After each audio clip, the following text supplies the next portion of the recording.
Tangan ini laku terjual di salah satu lelangan eBay tahun 2012 dengan harga $2.117 atau sekitar lebih dari 31 juta rupiah. Tangan siapa ini? Kenapa tangannya putus? Dan kenapa orang mau bayar mahal untuk tangan ini? Tonton video ini sampai habis karena jawabannya ada di set diecast yang bakal gue review, yaitu 100% Hot Wheels Fuel Altered Vintage Drag. Gue Kevin dan kalian sedang menyaksikan Garasi Menir.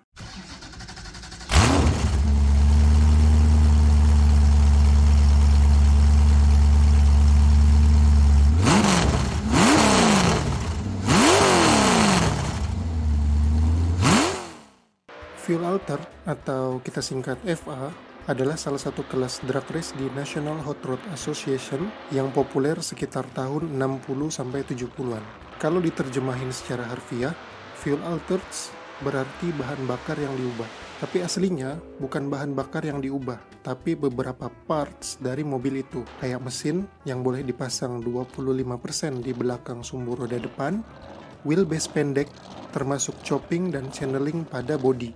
Bahan bakar yang dipakai tetap stok gas, alkohol kayak etanol, metanol, butanol, propanol, atau yang paling umum dipakai di kelas ini yaitu nitrometan alias nitro. Karakteristik Fuel Altered mirip-mirip sama rail dragster era-era awal dulu, kayak mesin supercharger yang diekspos telanjang dan wheelbase yang pendek. Bedanya, Fuel Altered biasanya pakai bodi fiberglass, entah itu bodi T-Bucket, V atau Polino, atau Austin Bantam. Sama satu lagi, mobil Fuel Altered biasanya dikasih tulisan AAFA alias Awful Fuel Altered. Kenapa awful? Karena bobotnya ringan, sedangkan tenaganya gede, jadi susah buat dikendaliin. Apalagi suspensinya cuma suspensi biasa. Makanya kelas ini yang paling potensial menyajikan aksi kecelakaan buat penonton. Demi aspek keamanan itu, di tahun 72, kelas ini dihapuskan sama NHRA dan digabung ke dalam kelas Competition Eliminator bareng sama Dragster, Street Roadster, Coupe, Sedan, dan Trucks. Oke, sekarang kita mulai bahas set diecast 100% Hot Wheels Fuel Altered Vintage Drag. Set ini dirilis tahun 2002 dalam rangka mengingat kembali masa-masa kejayaan kelas Fuel Altered itu sendiri. Di sini Hot Wheels bikin dua versi diecast dari mobil Fuel Altered paling ikonik sepanjang masa, dan spesialnya casting kedua mobil ini cuman dibikin satu kali, and that's it, nggak ada reissue atau varian-varian. Set yang gue punya ini hitungannya masih oke sih, cuman kualitas kemasannya aja yang udah menurun, kayak retak di mana-mana sama ngelupas. Akriliknya juga udah mulai nguning gitu, tapi untuk diecastnya masih aman banget. Yang pertama, Pure Hell, dibangun sama Rich Guasco, dijokiin sama Dale Emery. Detail banget, mulai dari roll bar, parasut, suspensi depan, oil tank, sasis, steering, dan supercharged engine yang lengkap sama detail blower belt. Mobil ini pakai bodi Austin Bantam. Terus posisi mesin persis kayak aslinya, nanggak tinggi, supaya dapat traksi maksimum waktu tancap gas. Awalnya Pure Hell pakai mesin small block V8 dari Chevrolet, tapi karena udah kalah sama kompetitornya, sekitar tahun 68 diganti pakai mesin Hemi 392 cubic inch dari Chrysler yang punya tenaga kurang lebih 6.420 cc. Nah, mesin Hemi ini yang dipasang Hot Wheels di diecast ini. Rekor terbaik yang pernah dicatatkan Pure Hell adalah 218 mph atau sekitar lebih dari 350 km per jam dalam waktu 7,27 detik. Katanya mobil ini dinamain Pure Hell karena karakter Guasco yang temperamen alias emosian. Yang ngasih ide nama ini adalah Tony Del Rio, teman masa kecil Guasco sekaligus orang yang ngerjain paint job di Pure Hell itu sendiri. Masih di tahun 68, Pure Hell ngalamin kecelakaan waktu di towing di jalan tol. Karena rusak parah, Guasco mutusin buat ngejual bangkai Pure Hell dan beralih ke kelas funny car, pakai mobil yang dia namain Pure Hell juga. Tapi di awal 80-an, bangkai Pure Hell yang dulu dibeli lagi sama Guasco, terus direstorasi, dan berhasil turun balapan lagi di awal 90-an. Beberapa tahun setelah comeback itu, karena concern sama aspek keselamatan mobil restorasi itu dan nilai sejarahnya, National Hot Rod Association secara khusus minta ke Guasco buat bikin replika dari Pure Hell. Permintaan itu disetujuin sama Guasco dan jadilah Pure Hell 2.0. Di versi yang baru ini Pure Hell masih tetap pakai mesin Hemi 392 cubic inch, persis kayak Pure Hell yang asli. Lanjut ke yang kedua, Wing Express.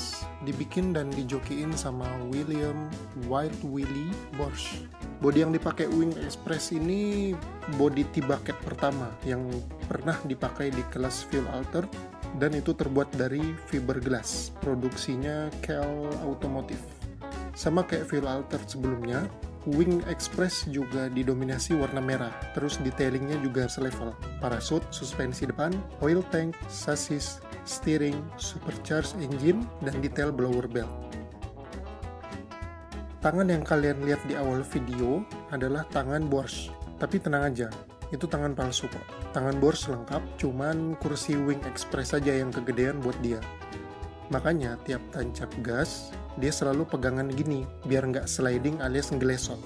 Ini jadi ciri khasnya, dan tetap dibawa waktu dia pindah ke kelas funny car. Tangan ini dia bikin dari manekin, yang dipasangin lengan dari baju balap, dan sarung tangannya sendiri. Terus dipasang di jendela kiri, biar seolah-olah kelihatan kalau dia masih nyetir pakai satu tangan. Tapi menurut satu sumber, Bosch tuh emang bisa nyetir Wing Express pakai satu tangan. Soalnya kalau lagi nggak balapan, dia nih kerjanya masang ubin, dimana dia harus bolak-balik bawa semen berkilo-kilo pakai ember. Jadi nih orang tangannya emang sekuat itu. Ada cerita unik waktu dulu Wing Express tanding di Winter Nationals tahun 68. Jadi waktu itu nggak ada lawan yang mau side by side sama Wing Express, karena mereka takut jadi tumbal jeleknya handling tuh mobil. Dan bener aja, pas putaran pertama, Bosch udah oleng parah dan hampir keguling ke tengah trek. Momen ini diabadiin sama Bob McClure dan jadi salah satu foto drag race paling terkenal sepanjang masa. Dan yang terakhir, sebagai bonus, ada red trap yang nggak termasuk di set Hot Wheels ini tapi sama legendarisnya. Dari tampilannya, castingan ini mirip sama castingan Pure Hell. Bedanya red trap nggak punya hidung badut alias oil tank kayak Pure Hell. Selebihnya sama aja, sama-sama bantam body dan pakai mesin Hemi yang sombong. Casting ini aslinya adalah red trap versi rebuild, bukan red trap yang asli. Minusnya, castingan ini kalau kita bandingin sama mobil aslinya, itu dia nggak punya spoiler di atas roll bar-nya. Red trap yang pertama, dulu warnanya full kuning. Dibangun sama Don Green sekitar awal 60-an.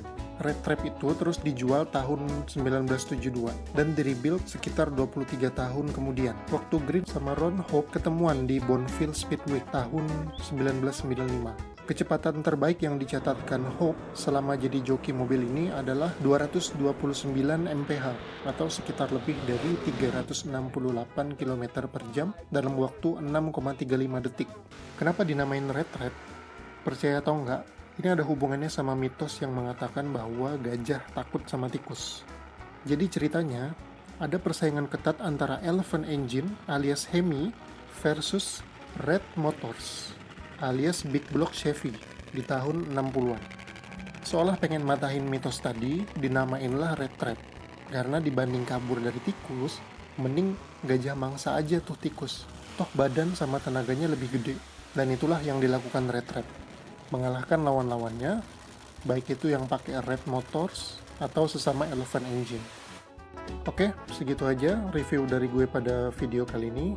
Kalau ada informasi yang salah atau kelewat, silahkan dikoreksi dan ditambahkan di kolom komen. Like dan subscribe kalau suka. I'll see you guys on the next one. Bye!